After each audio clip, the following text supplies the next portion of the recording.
Welcome back. The South African United Business Confederation is changing its name to the African United Business Confederation. Now, the non-profit and non-racial business organization says it will now focus on promoting business unity and collaboration across the African continent. For more on this, we are now joined by Landiwe Mahlangu, an economic advisor at the South African United Business Confederation. Mr. Mahlangu, thank you so much for joining us this evening. Thank you. Good evening, and good evening to the viewers. It's an absolute pleasure to have you with us. Now, SAUBC was established in 2018 with the intention of the recovery and reconstruction of the South African economy.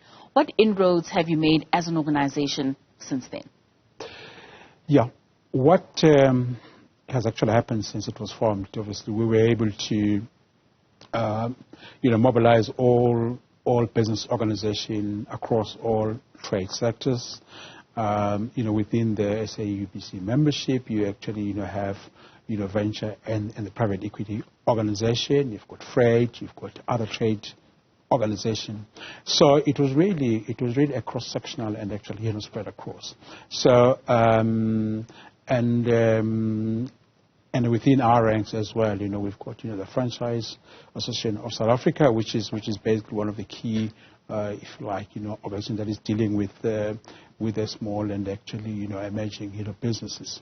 So yes, it is. It has been able to actually grow far more than what we have actually, expected, and that is why now at this stage we felt that the logical extension of its growth would be to actually now to expose it more to the African continent. Yes, and I really want us to touch a little bit later on that expansion to the African continent. Yeah. Speaking of that growth, what role has the SAUBC played with regards to progressive economic reforms? Well, like any other business, organization, really our focus, beside actually, becoming, a voice of the private sector in general, but we actually played a role just in terms of lending our weight in terms of the policy discussion. Clearly, we were formed at the stage where the country was actually faced with a lot of challenges. I mean, you're talking about COVID, you're talking about and all the economic fallout, that came into it. So we were really central just in terms of those discussions, in terms of the reconstruction and actually, ensuring that the countries, come back to its economic feet again. Yeah. I mean, a little earlier on, you touched on some of the stakeholders that the SAUBC has in the freight industry and the Franchise Association of South Africa as well. We know that many South African companies engage in business on a global scale. Yes. What ties does SAUBC have on an international scale that allows for economic collaboration amongst businesses? We do have, counterparts in some, other countries, and essentially we also, participate in all the other, business forums that are actually, do take place, from time to time. We become quite a feature in some of the delegations that actually, visit, all these countries. So we are actively engaged in all the other international platforms and with our counterparts, both in Europe and in Asia as well. Yeah. I mean, we know that South Africa is facing tough economic times, from a 32.9% unemployment rate, the energy crisis, interest rates that are constantly being hiked. Of course, not to forget the socio-economic difficulties that we're facing as a country. How's the SAUBC looking to promote quality economic growth and business development as well as inclusion?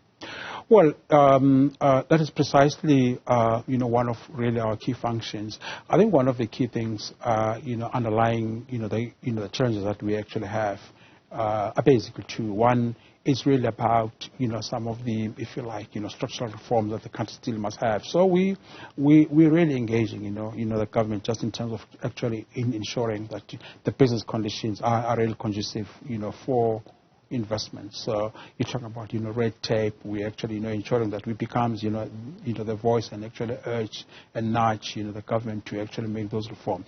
So in terms of in terms of participating in the policy debate and policy reform, we really see that as one of the main point of intervention of SAUBC. Yeah. How are you attracting businesses to become members of the SAUBC? You know, we are basically,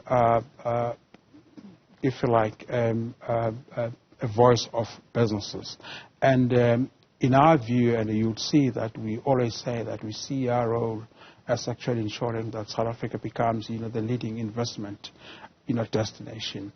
A lot of businesses, obviously, particularly those that actually wants to actually grow, always look for some partners, look for some collaborators, you know, look for some further market. So the whole emphasis of actually us in terms of actually ensuring that we make South Africa a preferred investment site becomes actually one of the ways in which we attract, you know, these members, particularly those businesses that feel that, you know, they want to actually ensure that they actually grow and actually expand. And what challenges are you faced with as an association? Well, like all kinds of, you know, association, we clearly have challenges, you know.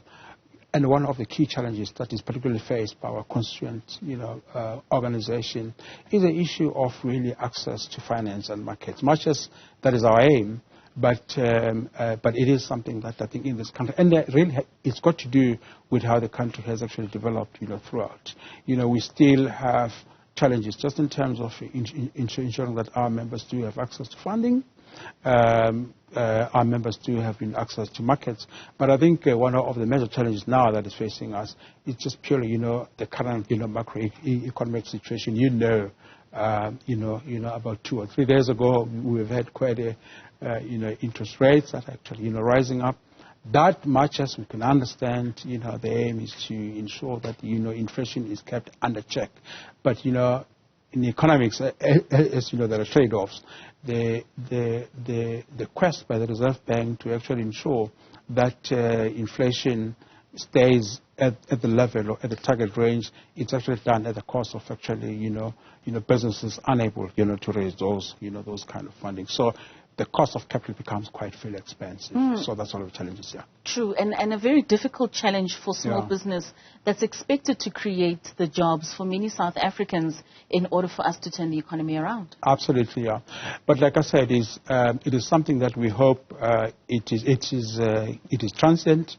We just hope that somewhere down along the line, you know, the economy will become much more benign, and we will see, you know, the leveling up of actually, you know, interest rates.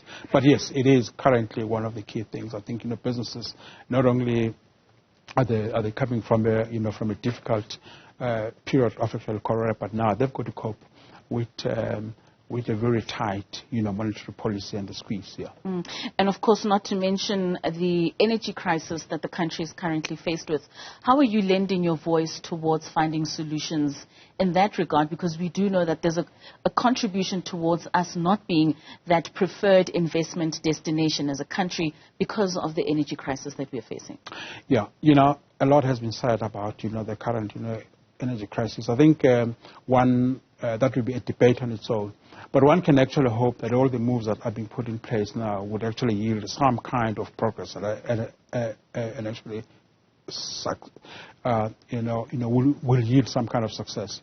The really current, you know, outages in terms of power, it's a real problem. It is a crisis, you're right. And the businesses really have actually, if you like, bore the brunt more than anyone else in terms of this.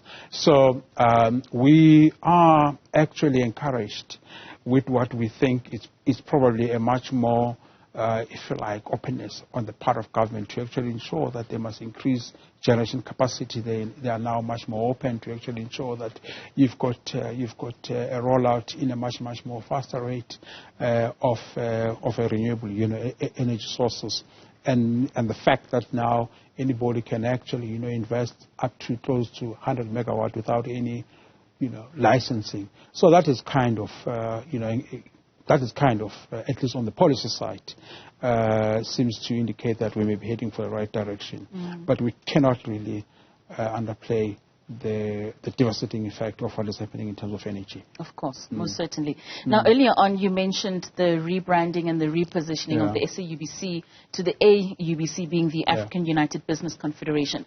Talk to us about this repositioning. No, we're very excited about about this. We think it's actually it's about time that you really have a business voice, a really truly Pan-African business voice that actually would have its footprint to the entire continent.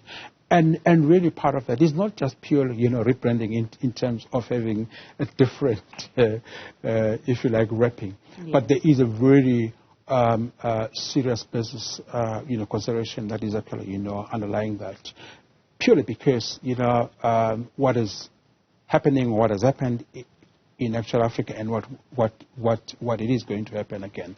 You would know that we just have had this major milestone in terms of the free trade area.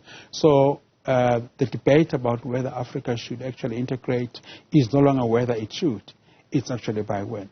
So that is actually opened up a lot of other possibilities, which actually means that there is much more, if you like, opportunities and actual advantage in actually having a footprint in the entire African continent. So all the developments that are actually happening in the continent basically are the one that has been driving this what we call rebranding. Most certainly. And lastly, Mr. Mahlangu, the African Development Bank stated that Africa's economic growth is set to edge upwards in 2023-2024, even amid all the political turmoil, as well as the global monetary policy, and of course the fallout from the Russia-Ukraine invasion. How do you believe the rest of the continent can take advantage of that possible growth? No, absolutely. I mean, it's actually, believe it or not, almost second to actually Asia in terms of economic growth. It's actually what is projected by the African Development Bank is going to be the second largest after Asia, and even surpassing the global growth rate. But we know that that growth has not been even. There are other areas and actually nodes that still, for instance, are lagging behind. But that in itself, and you have rightly pointed out, in spite of the challenges, Africa is actually currently facing, if you like, a financial squeeze, just in terms of the high interest rates and the kind of debt that is actually accumulating. It shows that Africa has got some kind of economic resilience, and this is something that is precisely why, as actually as a UBC, we felt that we need to actually ensure that we spread our tentacles, because throughout all these developments, business is actually central to it. So the growth story of actually Africa is a very exciting one for us. And where do you believe this resilience comes from? I think it is precisely because it is a continent that is probably compared with the other areas that still, if you like, it's fortunate that it's still endowed with resources. And I think it is a continent that has actually basically the people of the continent have actually come to realize that them and only themselves would be able to lift themselves up. And because of that, you find that there is that resilience, that desire to actually ensure that this continent grows. So yes, it is really about people, it is about resources, but it is also about the fact that it's still an area that has got, if you like, a lot of opportunities in terms of resources. Right, Mr. Mahlangu, thank you so much for joining us this evening. It's been an absolute pleasure. We do wish that the now AUBC is able to spread those tentacles across Africa and be able to bring this continent to where it's supposed to be. So thank you so much for your time. No, thank you very much. It's an absolute pleasure. Now, that was South African United Business Confederation's economic advisor, Landiwe Mahlangu, speaking to us there about the rebranding and the repositioning of the association and the benefits not only for South Africa, but for the rest of the continent.